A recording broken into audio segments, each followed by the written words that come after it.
दुर्बल वैद्युत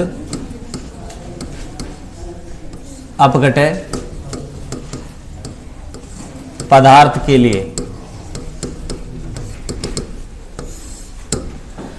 पहले स्ट्रॉन्ग था, अब आ जाएगा वीक। भाई वीक इलेक्ट्रोलाइट के लिए, दुर्बल वैद्युत अपघटय पदार्थ के लिए।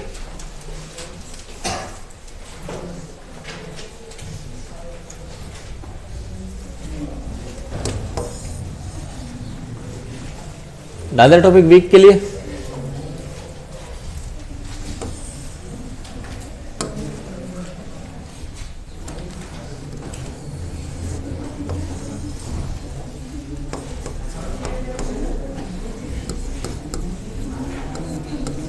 ग्राफ बनाओ ये।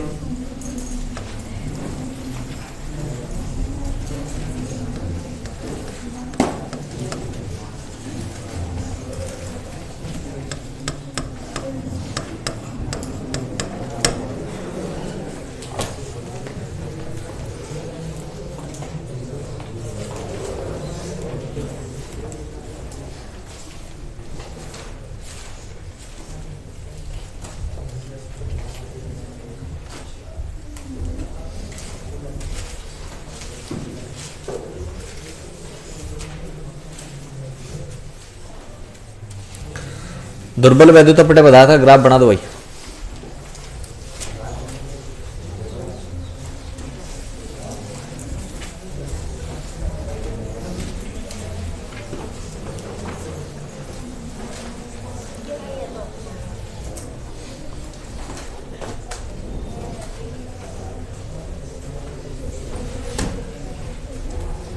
बना दो भाई।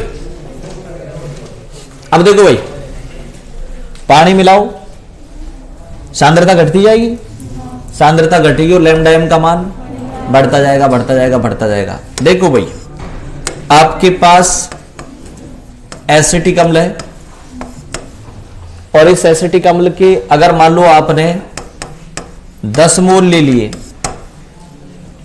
कितने ले लिए, और आपने एसिटिक एसिड को पानी में घोल दिया। सपोज 5 अणु टूट गए। कितने अणु टूटे? 5। दुर्बल होते ही क्या है? दुर्बल वैद्युत अपघटय पदार्थ वो होते हैं जिनका आयनन बहुत कम होता है। तो देखो 10 मोल में से कितने टूटे? केवल 5 अणु टूटे। ध्यान रखना, 5 मोल नहीं टूटे। क्या टूटे हैं? 5 अणु। सही है ना? एक गिलास पानी को और मिलाओ, 5 अणु और टूट गए। फिर एक गिलास पानी का मिलाओ, 5 अणु फिर टूट गए। आयनों की संख्या बढ़ती जा रही है ना भाई, आयनन भी बढ़ता जा रहा है। आप पानी मिलाते जाओ, टूटता जाएगा, आयनन की मात्रा बढ़ती जाएगी, आयनों की संख्या बढ़ती जाएगी, लैम्डा एम बढ़ता जाएगा। दोबारा सुने, पानी मिलाते जाओ। सपोज एक गिलास से 5 अणु टूट रहे हैं, फिर एक गिलास मिला दूं, फिर 5 अणु टूट जाएंगे, फिर एक गिलास मिला दूं, फिर 5 अणु टूट जाएंगे। ऐसे करके आपको कितने तोड़ने हैं बताओ? 10 मोल। कितनी देर में टूट जाएंगे? कितने पानी मिलाना पड़ेगा?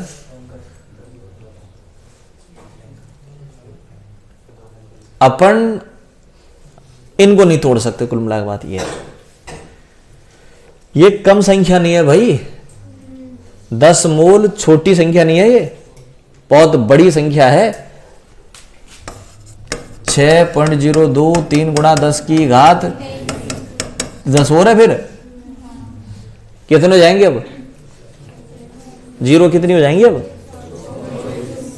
24 जीरो हो जाएंगी। इतने को तोड़ना है, अपन नहीं तोड़ सकते भाई। एक एक गिलास पानी डाल करके इनको अपन नहीं तोड़ सकते। अपनी तो जिंदगी निकल जाएगी, ध्यान रखना, तब भी नहीं टूटेंगे। इतनी बड़ी संख्या है भाई। आप मैथमेटिक्स के आदमी हैं, घर जाके निकाल लेना, ऐसे कर लेना। 5 अणु टूटते हैं 1 सेकंड में। 1 सेकंड मान लो 5 अणु आता, 1 अणु टूटेगा इतने में, और 6.023 गुणा 10 की घात 23 अणु टूटेंगे इतनी सेकंड में। तो बताओ ये सेकंड कितने आ जाएगा? 6.023 गुणा 10 की घात 24 सेकंड आ जाएगा। फिर इसको किस में चेंज कर लेना? मिनट में, घंटे में, दिन में, बहुत बड़ी संख्या आएगी, फिर भी कई साल आएंगे। देखना क्या आएंगे, कई साल आएंगी। आरी बासन भाई, इसको कल घर से कैलकुलेट करके लेगा ना, देखो कि 1 सेकंड में 5 जने टूटते हैं। 1 सेकंड में तो 6.023 × 10 की घात 24 अणु कितनी देर में टूटेंगे, देखा कल बात करेंगे फिर, ठीक है। तो मैं तो ऐसे ही कहूंगा भाई, जब तक मेरे पास कोई आंकड़ा नहीं होगा, प्रूफ नहीं होगा, मैं तो ऐसे ही कहूंगा कि मैं तो इसको नहीं तोड़ सकता मेरी लाइफ में, पानी डाल डाल के। तो हाँ ये जरूर है, पानी डालता जाऊंगा और ये टूटता जाएगा, पानी डालते जाओ टूटता जाएगा, पानी डालते जाओ टूटता जाएगा, पानी डालते जाओ टूटता जाएगा, पानी डालते जाओ टूटता जाएगा। सुसाइड तो नहीं करेगा, कहीं नहीं होते, पीछे पड़े रहते हैं। बेचारा सामने वाला परेशान हो जाता है, यार परेशान हो गया भाई, दुखी कर दिया लोगों ने, टूट गया बेचारा, फिर दुखी कर दिया, फिर टूट गया, फिर दुखी कर दिया, फिर टूट गया, लेकिन सुसाइड तो नहीं करेगा। आई बात समझ? तो कुल मिलाकर है, पानी डालते जाओ टूटता जाएगा, टूटता जाएगा, कंप्लीटली आयनन नहीं होगा, इसका 100% आयनन नहीं होगा। ध्यान रखना, वीक इलेक्ट्रोलाइट का 100% आयनन नहीं होगा, और जब तक 100% आयनन नहीं होगा तब तक ये यहां जाके मिलेगा भी नहीं। जब तक 100% आयोनाइजेशन नहीं होगा तब तक ये यहां जाके नहीं मिलेगा। यानी कुल मिला के बात यह है कि वीक इलेक्ट्रोलाइट के लिए लैम्डा एम इन्फिनाइट नहीं आ सकती भाई। अरे ग्राफ यहां जाके मिलेगा ही नहीं भाई, ग्राफ यहां जाके मिलेगा ही नहीं। ग्राफ यहां जाके मिल गया, आ गई क्या, किसके लिए आ गई, और इस सांद्रता पर इसका क्या हुआ, 100% आयनन हुआ। शनिवार की लास्ट लाइन देखो यही थी कि वो तनुता जिस पर 100% आयनन हो जाए, तो 100% आयनन हो गया तो लैम्डा इन्फिनाइट आ गई भाई। और वीक इलेक्ट्रोलाइट के लिए 100% आयनन होगा ही नहीं, तो ये कर्व यहां जाके मिलेगा ही नहीं, ध्यान रखना। और आपको lambda M infinite weak electrolyte के लिए नहीं मिलेगी भाई, ठीक है।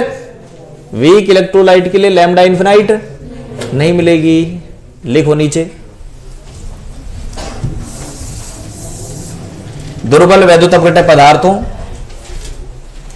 दुर्बल वैद्युत अपघटक पदार्थों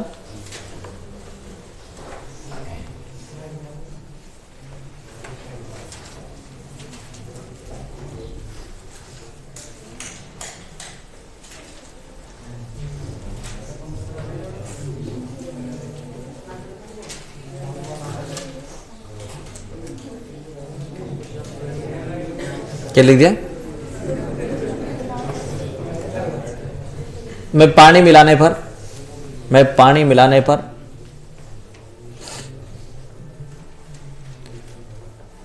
पानी मिलाने पर लैम्डा एम का मान तेजी से बढ़ता है, लैम्डा एम का मान तेजी से बढ़ता है,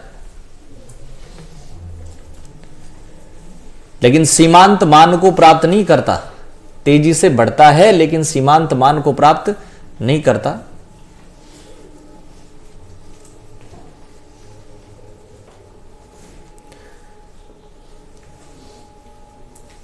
क्योंकि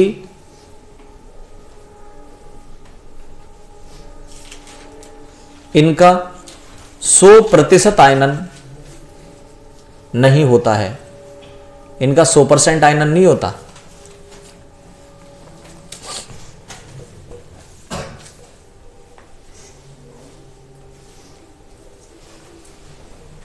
अरे तुम पीछे आ जाओ ना, पीछे वाले उधर आ जाओ ना, जगह उधर घनी पड़ी। हाँ भाई हो गया ना। दोबारा सुने भाई, आपके पास 2 ग्राफ है, एक प्रबल का और एक दुर्बल का, ठीक है। ये तो किसका बता है,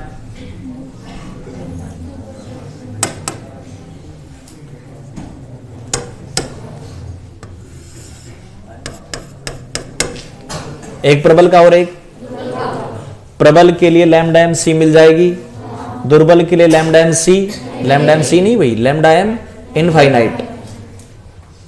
प्रबल के लिए लैम्डा एम इन्फिनाइट आ जाएगी, दुर्बल के लिए लैम्डा एम इन्फिनाइट नहीं आएगी, क्योंकि इनका 100% आयोनाइजेशन नहीं होगा। बात खत्म। ठीक है, अगला टॉपिक डालें आप, कोलराउस नियम।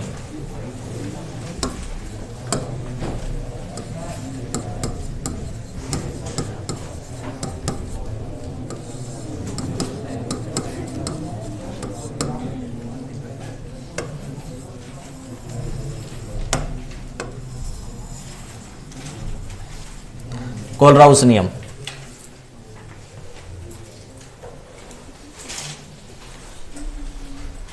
यही ग्राफ के बारे में कुछ वर्णन करना है। पहले क्या किया हमने, दोनों ग्राफ अलग अलग बनवा दिए, अब एक साथ करके बात कर रहा है कौन, कोलराउस। तो नीचे लिखे, विभिन्न प्रयोगों के आधार पर, विभिन्न प्रयोगों के आधार पर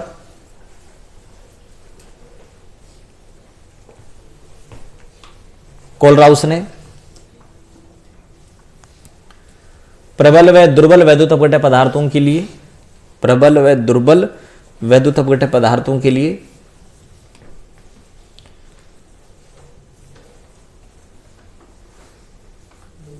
निम्न आरेख बनाए, निम्न आरेख बनाए।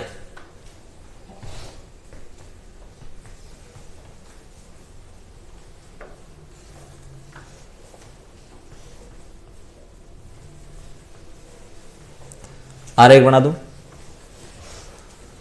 वही पिछले वाला आरेख है, बोर्ड पे देखने की जरूरत नहीं। एक प्रबल का बना दो, एक दुर्बल का बना दो, अंडर रूट सी और लैम्डा एम के बीच।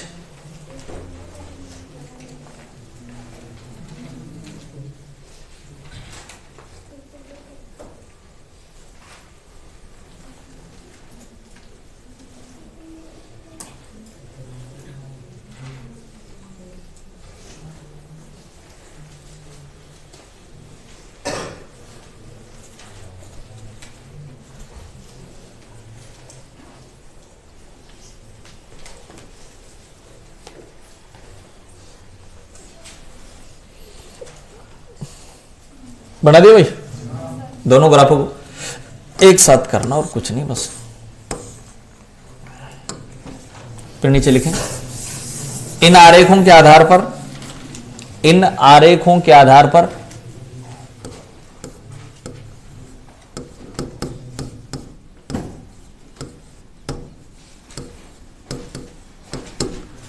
कोलराउस ने निम्न समीकरण दी।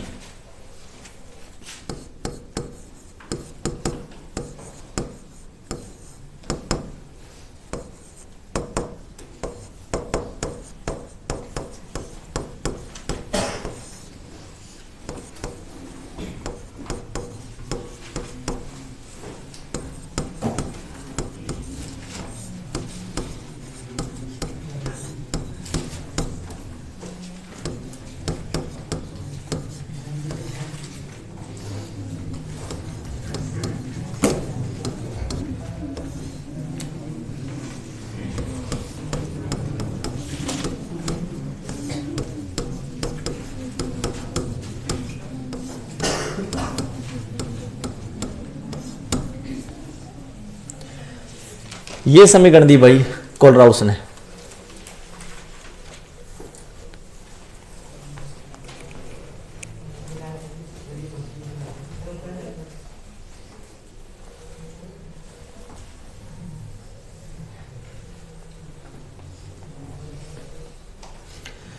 लैम्डा एम इन्फिनाइट ग्राफ से मिल जाएगी भाई, मिल जाएगी ना।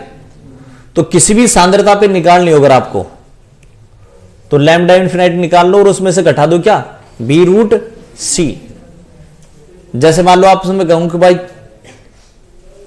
सांद्रता 4 है और 4 सांद्रता पर बताओ, तो बी रूट 4 और लैम्डा इन्फिनाइट ग्राफ से मिली जाएगी, उसमें से ये घटा दो,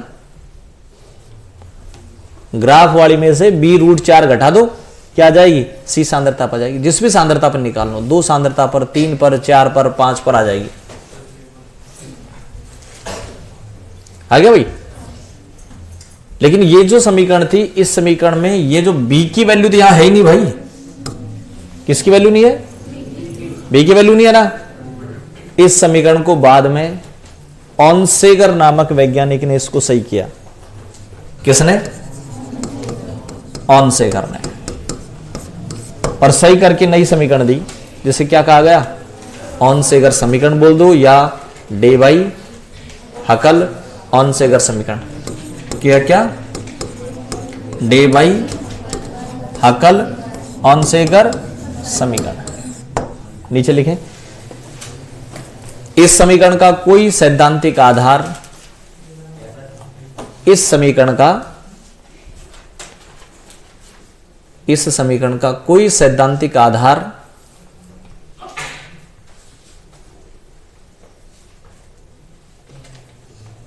नहीं था, इसलिए कोई सैद्धांतिक आधार नहीं था, इसलिए कोई सैद्धांतिक आधार नहीं था, इसलिए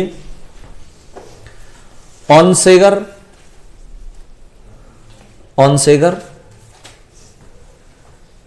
ने इस समीकरण में सुधार करके नई समीकरण दी, इस समीकरण में सुधार करके नई समीकरण दी, जिसे ऑनसेगर समीकरण, या डे बाई हकल ऑनसेगर समीकरण कहा जाता है। ऑनसेगर समीकरण या डे बाई हकल, डे बाई अलग अलग वैज्ञानिक है, डे बाई अलग है, हकल अलग है, ऑनसेगर अलग है। डे बाई हकल ऑनसेगर समीकरण थी। अब ये समीकरण क्या है, देखो भाई, अपन को समस्या किस में आ रही थी, इसमें देखो, आप जो ग्राफ प्राप्त कर रहे हैं, इस ग्राफ से यहां आ गई क्या आ गई, यहां पर बताओ, लैम्डा एम इनफाइनाइट आ गई। मान लो लैम्डा एम इनफाइनाइट 15 आ गई, क्या आ गई, 15 आ गई। और मैं आपसे कहूं कि ये 15 तो पता है कितनी, किस पर आई है, 0 सांद्रता पे, 0 सांद्रता पे आई है। मैं आपसे कहूं कि बताओ भाई 6 पर बताओ क्या होगी, 0 से 1 2 3 4 5 6 पर बताओ क्या होगी, सांद्रता कितनी है, पर क्या पूछ रहा है, सही है ना, 6 पर पूछ रहा है, तो आप ये वैल्यू रख देंगे यहां पर, ये लो, लैम्डा इनफिनिट कितनी आई, 15 माइनस बी रूट 6। बी की वैल्यू तो नहीं है ना अपने पास, बी की वैल्यू निकालने के लिए इक्वेशन दी, डे बाई हकल ऑन से करना है। और उसने कहा कि भाई अगर आपको lambda M infinite lambda M C अगर आपको निकालनी है, तो आप क्या करो, लैम्डा एम इनफाइनाइट में से घटा दो, किसको, बी रूट सी को। दोबारा बोलो, किसको, बी की वैल्यू दे दी उसने, A plus B lambda infinite under root C. B की वैल्यू दे दी क्या, A plus B lambda infinite, A plus B lambda infinite. लेकिन ए की वैल्यू बता रहा, उसने कहा कि ए की वैल्यू रख दो आप, ए की वैल्यू होगी 82.48 बटा dt की पावर 1/2 नीटा, और ए की पावर सॉरी ये तो हो गया ना, बी की वैल्यू दी 8.20 गुणा 10 की घात 5 बटा dt की पावर 3/2, और ए और बी की वैल्यू को उठा करके यहां रख दो, सही है ना, ए और वैल्यू को उठाकर यहां रख दो। समीकरण क्या आ जाएगी भाई, लैम्डा एम सी बराबर लैम्डा एम इनफाइनाइट माइनस ए की वैल्यू बोलो 82.48 बटा dt की पावर 1/2 नीटा प्लस 8.20 गुणा 10 की घात 5 बटा dt की पावर 3/2, और इसी के साथ मल्टीप्लाई कौन, लैम्डा इनफाइनाइट और अंडर रूट सी। ये इक्वेशन आ गई बन नहीं, और इस इक्वेशन को क्या नाम दे दिया बताओ, डे बाई हकल ऑनसेगर समीकरण या ऑनसेगर समीकरण। ये पता थी आपको, सी पता थी, लैम्डा इनफाइनाइट पता आपको, किसकी पता होना चाहिए, डी टी और नीटा। टेम्परेचर तो आपको पता है, जिस टेम्परेचर पर आप ये एक्सपेरिमेंट वगैरह करें तो टेम्परेचर हो गया। नमक को जिस विलायक में आपने घोला है उसका डी, डी क्या होता है भाई? विलायक का डाई इलेक्ट्रिक स्थिरांक, क्या ये डाई इलेक्ट्रिक कांस्टेंट, और नीटा अपने पास उसी विलायक का क्या है बताओ? श्यानता गुणांक, श्यानता गुणांक जो पानी आप ले रहे हैं, ठीक है। श्यानता गुणांक नीटा, डी क्या बताओ? विलायक का डाइलेक्ट्रिक कांस्टेंट। ये नीटा होता है आपके पास, श्यानता होता है बहने के गुण का विरोध, है ना। और ये विलायक डाइलेक्ट्रिक कांस्टेंट, डाइलेक्ट्रिक कांस्टेंट का मतलब प्लस माइनस को खत्म करने की क्षमता। मैंने NaCl को चार्ज कैसा है, Na प्लस और Cl माइनस, इसको मैंने एक तो डाला पानी में और एक डाला बेंजीन में। पानी होता है HOH नेगेटिव पॉजिटिव। अपन ने पढ़ लिया कि जो ही NaCl को पानी में डालोगे, बताओ Na प्लस को कौन घेरेगा?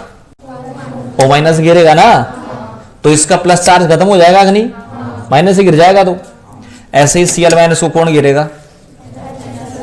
घेर लेगा। बेंजीन में डालो, बेंजीन पर कोई प्लस माइनस नहीं होता, तो बेंजीन इसको नहीं घेरेगा, इसके प्लस माइनस को खत्म नहीं करेगा। और ये प्लस माइनस जब तक खत्म नहीं होगा ना भाई, तब तक ये गुड़ेगा नहीं। क्यों? चार्ज खत्म करो, दोनों दूर दूर रहेंगे, और अगर दोनों चार्ज रहे तो वापस क्या बना लेंगे? ये भाई प्लस माइनस रागा तो वापस बना लेंगे। इसके प्लस माइनस को खत्म करो, प्लस माइनस को खत्म नहीं किया तो ये वापस मिलकर NaCl बना लेंगे, और NaCl बनाते ही ये नीचे बैठ जाएंगे। NaCl को घोलने के लिए आवश्यक शर्त क्या बताओ? प्लस माइनस चार्ज को खत्म करो, और उसका तरीका क्या है? पानी से गिर जाएगा, चार्ज खत्म। सही है कि नहीं भाई? ये गिरेगा क्या? तो प्लस माइनस को खत्म करने की क्षमता इसमें नहीं है। डाइलेक्ट्रिक कांस्टेंट बहुत कम, डाइलेक्ट्रिक कांस्टेंट बहुत ज्यादा, प्लस माइनस खत्म करने की क्षमता बहुत ज्यादा है। तो डाइलेक्ट्रिक कांस्टेंट को समझ आ गया भाई? प्लस माइनस खत्म करने की क्षमता सबसे ज्यादा किसमें होती है? पानी में। इसलिए ध्यान रखना, पानी एक उत्तम विलायक है।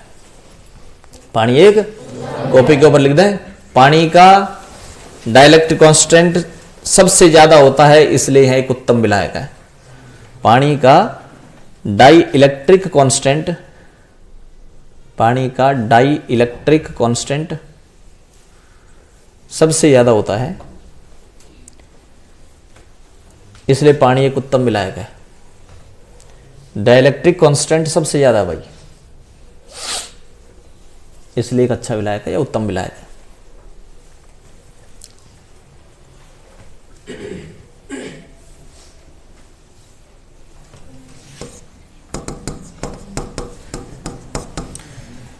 ठीक है भाई, तो ये हो गया अपने पास। कौन सी समीकरण आगे बताओ? अब इसमें सारी वैल्यू आराम से रख दोगे आप, और क्या निकाल लो बताओ? लैम्डा एन सी निकाल लो। तो ये नई समीकरण आ गई किसकी?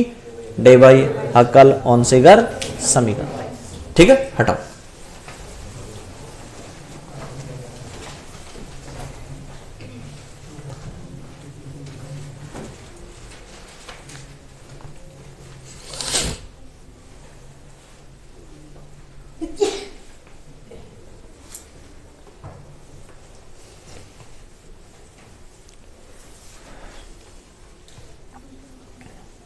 किताबों में थोड़ी बहुत कुछ ऊपर नीचे भैया ना, कोई वैल्यू वगैरह कुछ ऐसे ही है, तो आप इसको सही करने की कोशिश मत करना। ये सही इक्वेशन है।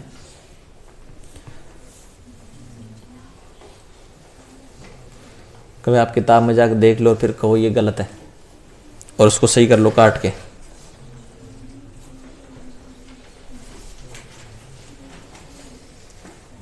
मिसप्रिंट था उसमें कुछ।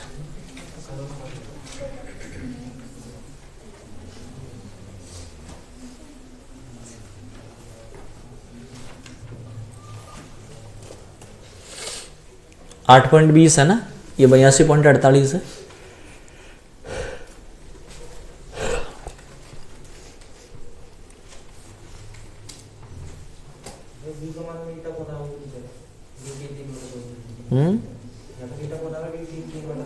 परलित ना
ठीक है ना भाई। अब आप नीचे लिखें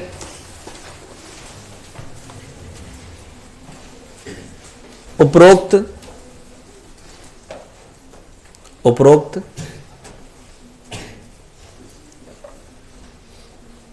ग्राफ से या ग्राफों से निम्न निष्कर्ष निकलते हैं।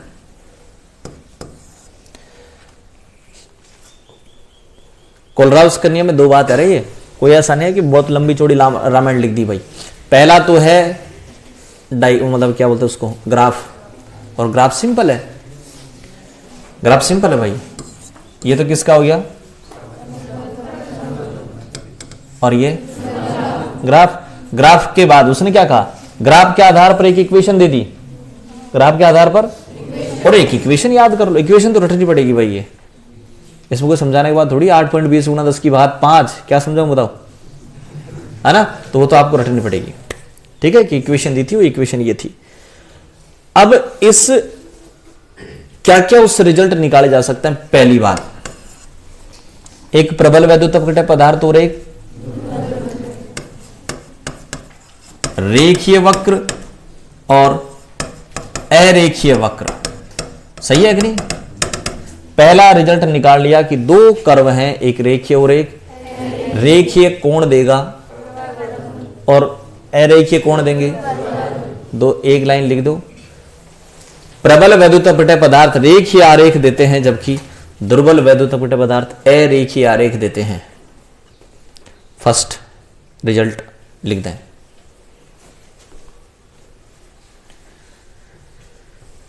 रेखीय कोण देगा, अरेखीय कोण देगा, लिख दो भाई।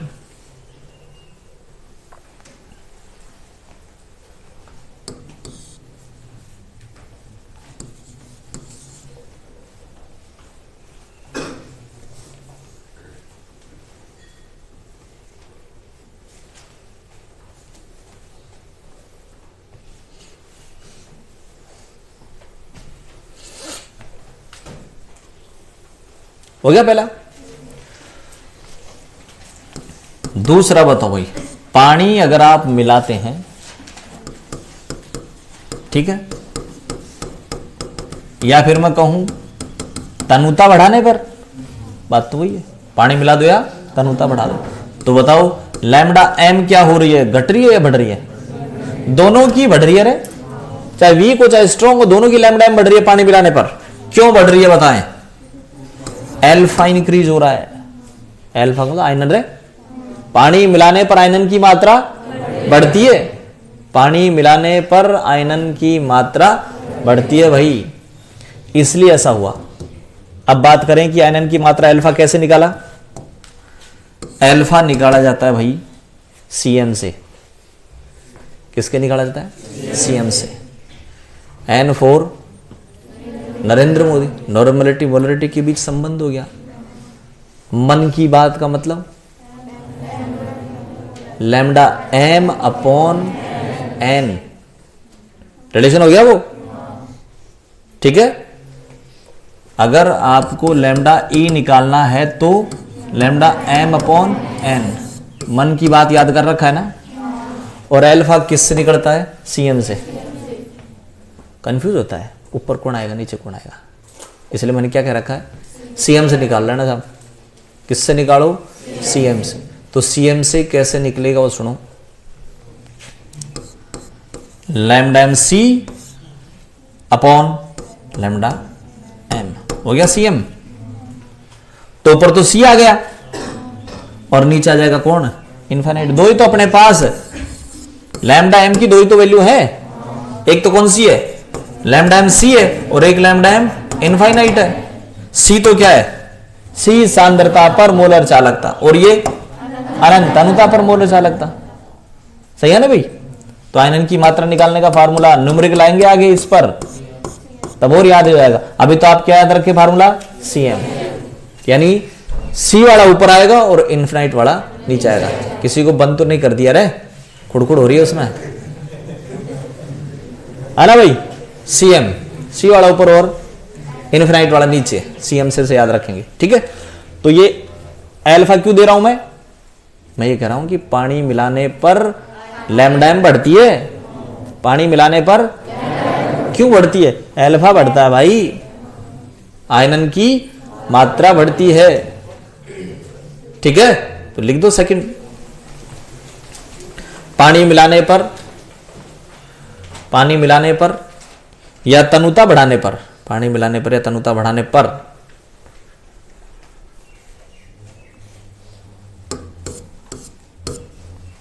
क्या होगा बताओ? आयनन की मात्रा बढ़ती है रे, आयनन की मात्रा बढ़ती है, जिससे बोलो लैम्डा एम बढ़ता है, जिससे लैम्डा एम बढ़ता है। और नीचे फार्मूला लिख दो लैम्डा एम आयनन की मात्रा का। एक मिनट, आयनन की मात्रा लिख दे ना, हाँ नीचे लिख दे। आयनन की मात्रा अल्फा बराबर, फार्मूला लिखेंगे, आयनन की मात्रा अल्फा बराबर, आयनन की मात्रा अल्फा बराबर, लिख दो फार्मूला, लिख दो जल्दी, लिख दिया? क्या फार्मूला लिखा? cm रे, अरे नहीं, क्या लिखा? cm, यानी अल्फा बराबर lambda M C upon lambda M infinite. लिख दो लैम्डा एम सी क्या है, लैम्डा एम इनफाइनाइट क्या है। c तो किस पर है? c सांद्रता पर मोलर चालकता,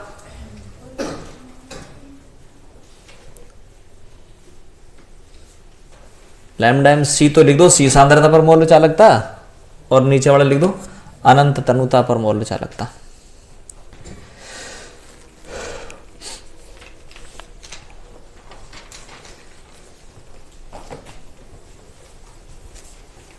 ठीक है।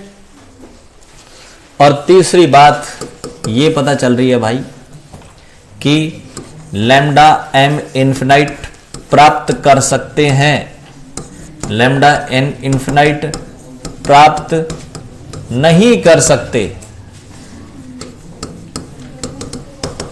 किसके लिए प्राप्त कर सकते हैं, किसके लिए नहीं कर सकते? प्राप्त कर सकते हैं किसके लिए? प्रबल विद्युत अपघटय के लिए लैम्डा एम इन्फिनाइट प्राप्त की जा सकती है, लेकिन दुर्बल विद्युत अपघटय पदार्थ के लिए लैम्डा इन्फिनाइट प्राप्त, लिख दो, तो लिख दो जल्दी, लिख दो।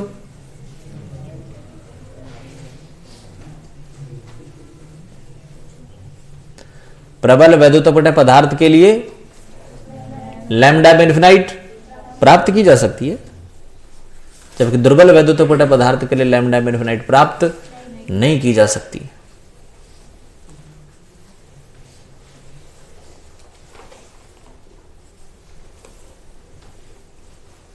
ठीक है, किसके लिए प्राप्त किया जा सकता है, किसके लिए प्राप्त नहीं कर सकते, अपन ये अपन ने पढ़ लिया।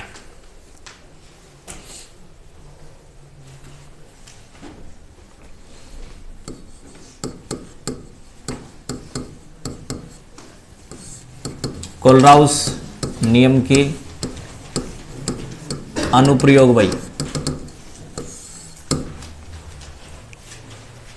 सारी जो खानी है उस कर्व पर है, केवल किस पर है? जो वक्र जो आपने बनाए थे वक्र। देखो मैं एक बार वक्र को वापस हल्का सा समझाऊंगा आपको। कोलराउस नियम के अनुप्रयोग तो लिख दें आप, टॉपिक डाल दें, और फिर मैं वक्र को बताता हूं एक बार हल्का सा वापस, तो इतनी लंबी चौड़ी रामायण हो जाएगी। बोलो भाई।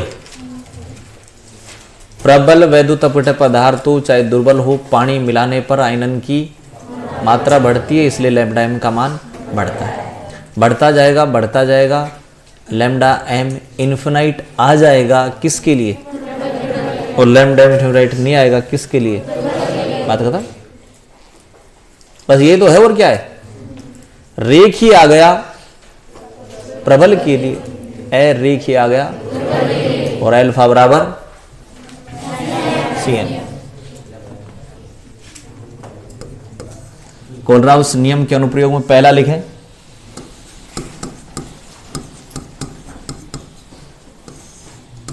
कोलराउस का स्वतंत्र अभिगमन का नियम। कोलराउस का स्वतंत्र अभिगमन का नियम।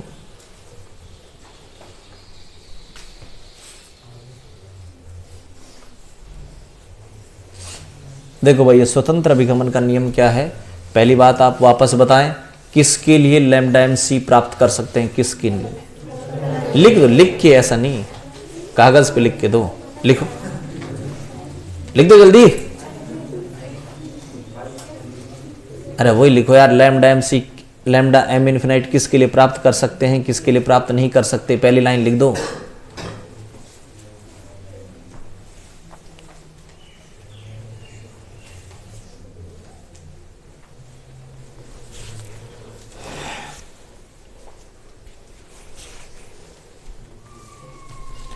प्रबल वैद्युत अपघट्य पदार्थों के लिए लैम्डा एम इन्फिनाइट प्राप्त किया जा सकता है, लेकिन दुर्बल वैद्युत अपघट्य पदार्थों के लिए लैम्डा एम इन्फिनाइट ज्ञात नहीं कर सकते वक्र से। ऐसा लिखना सही है कि नहीं भाई? या स्टार्टिंग में लिख दो वक्र से।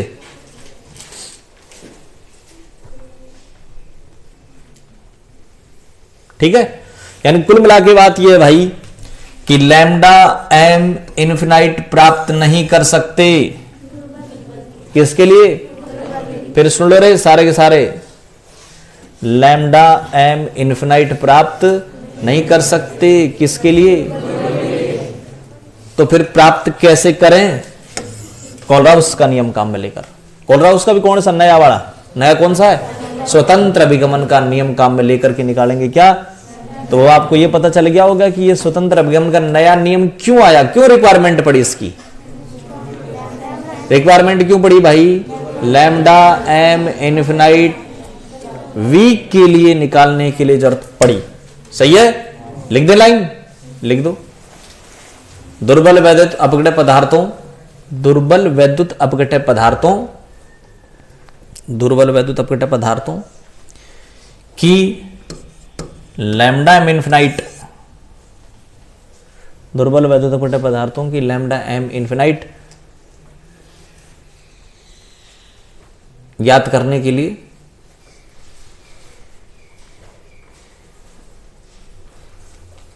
कोलराउस ने स्वतंत्र अभिगमन का नियम दिया, स्वतंत्र अभिगमन का नियम दिया।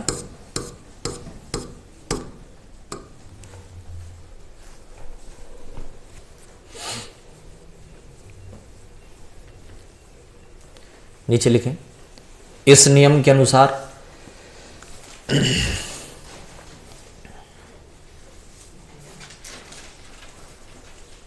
इस नियम के अनुसार वैद्युत अपघट्य पदार्थों की, वैद्युत अपघट्य पदार्थों की सीमांत मोलर चालकता में,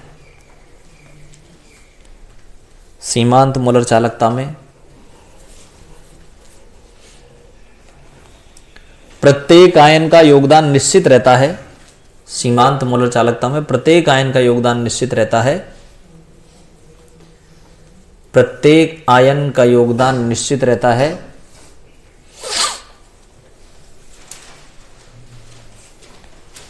और यह उसके सह आयन की प्रकृति पर निर्भर नहीं करता।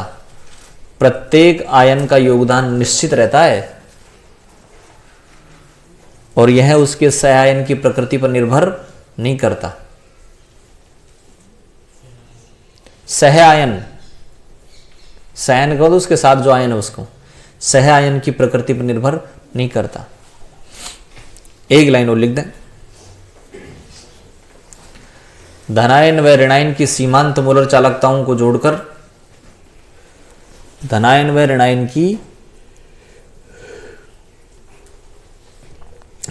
ऋणायन की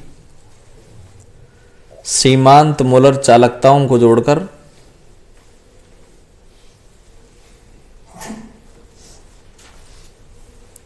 वैद्युत अपघट्य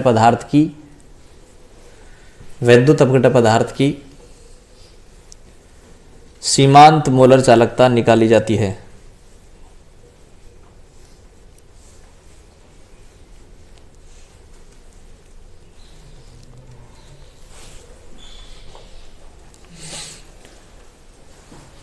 ठीक है भाई, देखो कैसे निकाली जाएगी, सुन लो।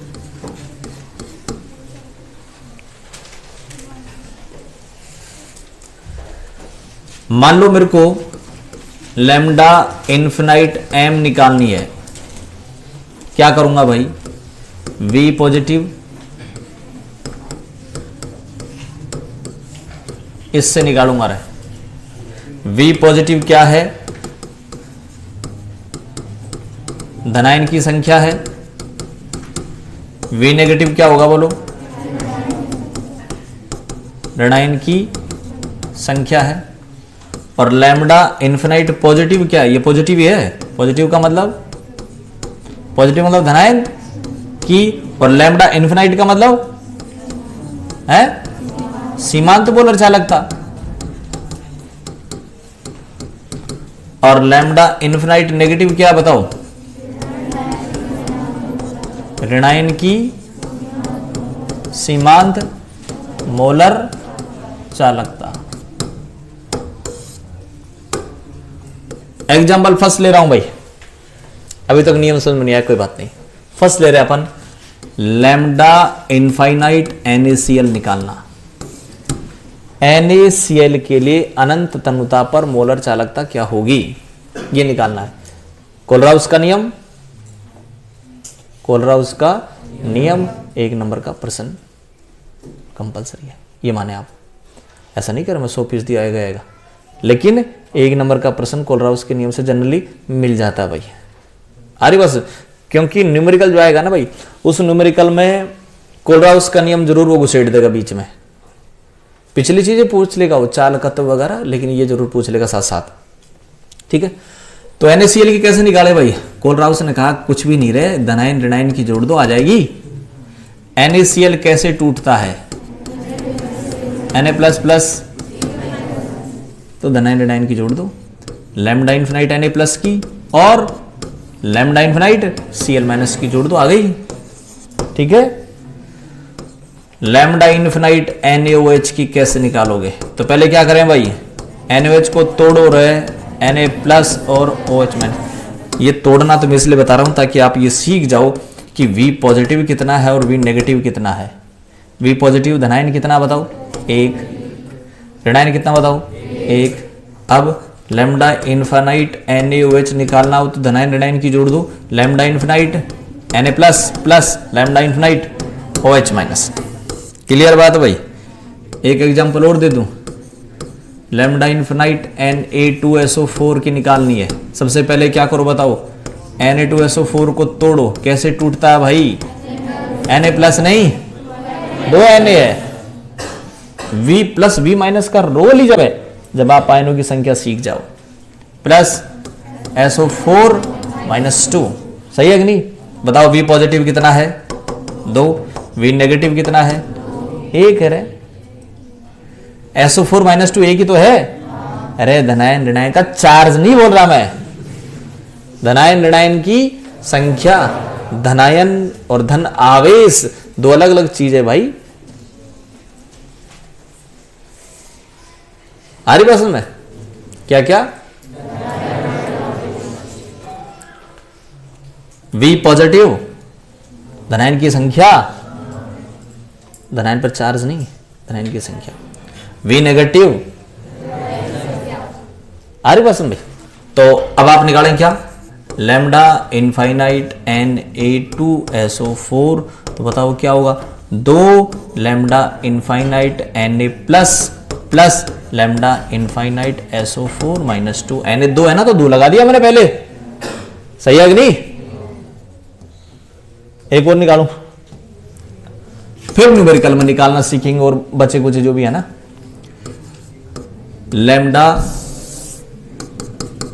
लैम्डा इनफाइनाइट Al2SO4 का होल थ्राइस। अच्छी तरह से देख लें भाई, जो भी चारों एग्जाम्पल हो, चारों एग्जाम्पलों को मैं डिलीट करूंगा, खुद को उतारना बाद में, ठीक है ना? तो यहां खोपड़ी ध्यान दें यहीं। तो पहले तोड़ दे गया इसको, पहले बिना तोड़े तुम कंफ्यूज हो जाओगे भाई। Al2SO4 का होल थ्राइस। बताओ एल्यूमिनियम कितने हैं? 2 है ना? 2 Al प्लस 3 SO4 कितने हैं? 3 SO4 माइनस 2। तो लैम्डा इनफाइनाइट Al2SO4 का होल थ्राइस बराबर 2 लैम्डा इनफाइनाइट Al प्लस 3 और 3 लैम्डा इनफाइनाइट SO4 माइनस 2। बोलो सीख नहीं भाई?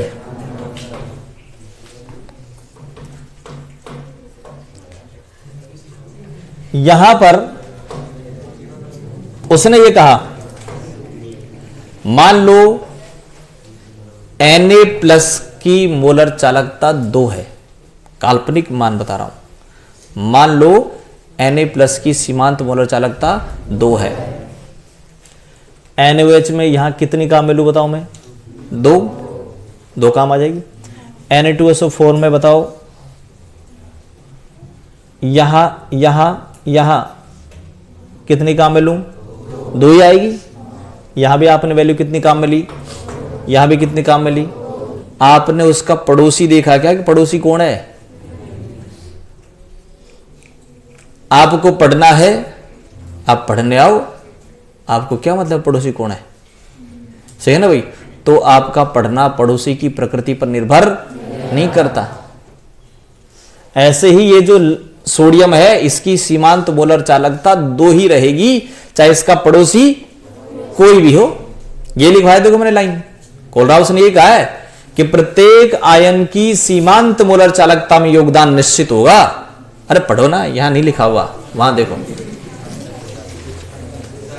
प्रत्येक आयन की सीमांत मोलर चालकता में योगदान निश्चित होता है, जो किस पर निर्भर नहीं करता? सहायन की प्रकृति पर। सही है कि नहीं? सहायन का मतलब उसके साथ Cl माइनस है कि Br माइनस है कि I माइनस है कि SO4 माइनस 2 है, CO3 माइनस 2 है, उस पर डिपेंड नहीं करता। वो तो अपना योगदान दे देगा कितना? 2। सही है कि नहीं भाई? अपना योगदान दे देगा कितना? 2। बात खत्म। सही है? पहली बात समझ में आ गई कोलराउस की? क्या कहा उसने? प्रत्येक आयन का सीमांत मोलर चालकता में योगदान निश्चित होता है, जो किस पे डिपेंड नहीं करता? पड़ोसी पे डिपेंड नहीं करता। बात सच के समझ में आ गई सबके? हाँ भाई, पीछे बालकोनी वाले तुम्हारे समझ में आएगी नहीं? क्या है बताओ? क्या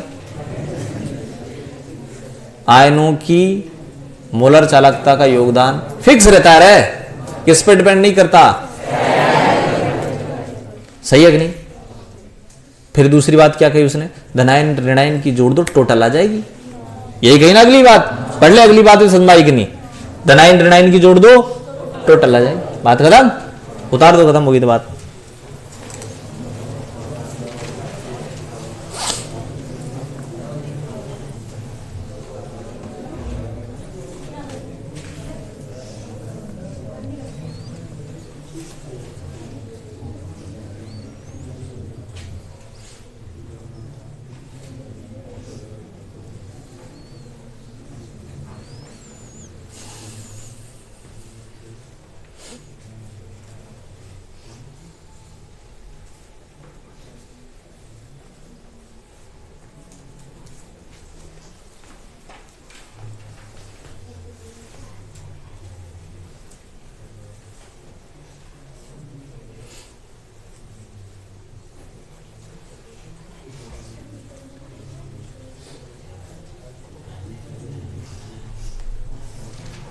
नीचे लिख दो जल्दी सारा।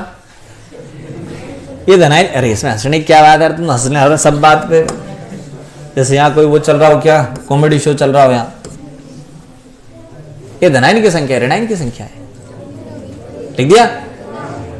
लैम्डा इन्फिनाइट पॉजिटिव क्या है? प्लस का मतलब जानते हो, धनायन की, और लैम्डा इन्फिनाइट का मतलब मोलर चालकता नहीं है, ये सीमांत मोलर चालकता है भाई। ये इन्फिनाइट का क्या मतलब है फिर? आ रही बात समझ भाई? तो लिखो इसका मतलब क्या है, धनायन की सीमांत मोलर चालकता और दूसरा ऋणायन की सीमांत मोलर चालकता।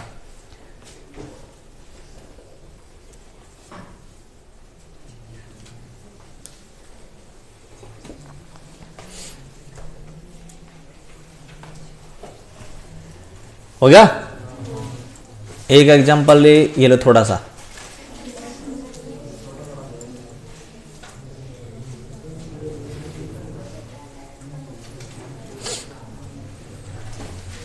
लास्ट ईयर भी कोलराउस के नियम पर क्वेश्चन था भाई।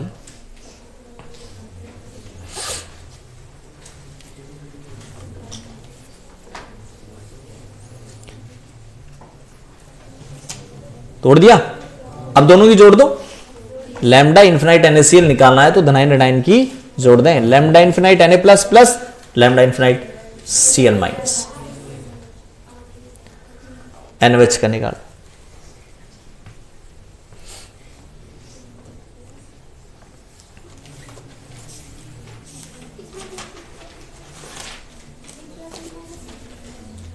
V प्लस V माइनस है ना, लिखते लिखना चाहे यहां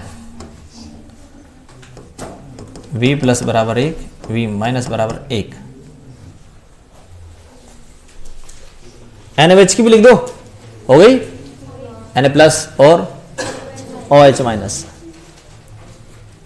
NaOH की लिख दिया ना, Na2SO4 की लिख दे। अब बढ़ाते जाओ एग्जांपल तो खूब भाई है ना।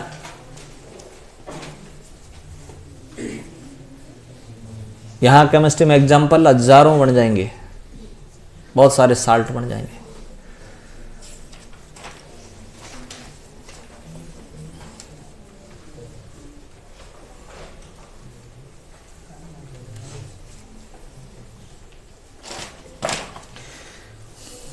एल्यूमिनियम वाला लिख दे भाई। एल्यूमिनियम का क्या लिखा, कौन सा साल्ट लिया एल्यूमिनियम का है?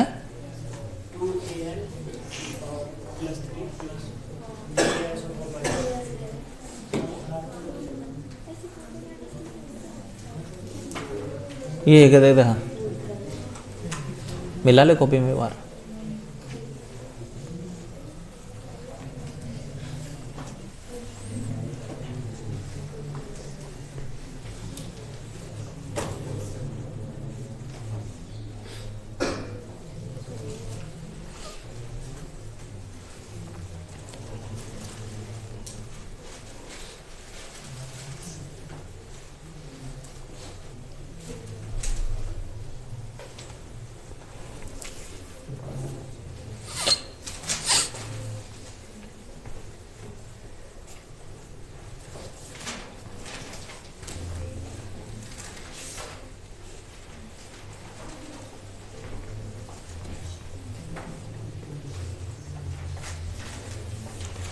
हटा भाई। कोलराउस नियम के अनुप्रयोग, अनुप्रयोग चल रहे थे, पहला हो गया ना है?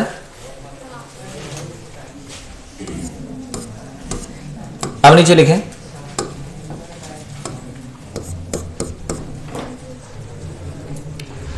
दुर्बल वैद्युतपकटे पदार्थों, दुर्बल वैद्युतपकटे पदार्थों, इसी में, इसी नियम में चल रहा है ये। दुर्बल वैद्युतपकटे पदार्थों की सीमांत मोलर चालकता निम्न दो तरीके से निकाली जाती है।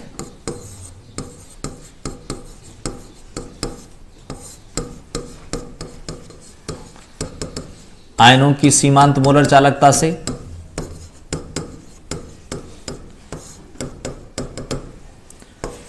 और सेकंड आयनों की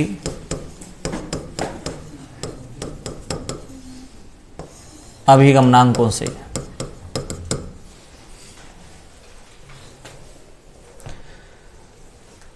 कोलराउस का नियम अपन काम में इसलिए ले रहे हैं, किसकी निकालना चाह रहे हैं आप?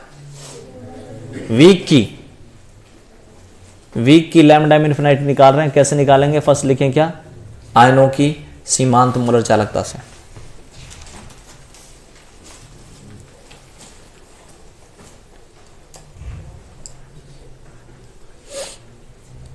लिख दिया? आयनों की सीमांत मोलर चालकता से।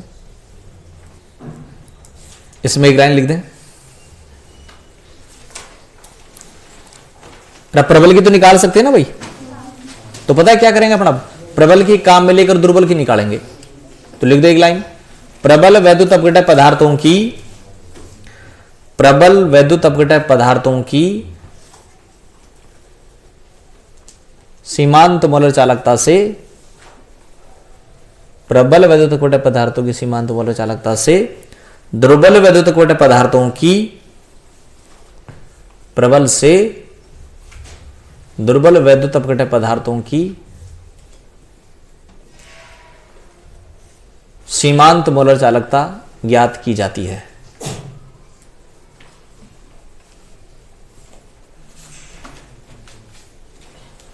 नीचे लिखें, जैसे एसिटिक अम्ल की CH3COOH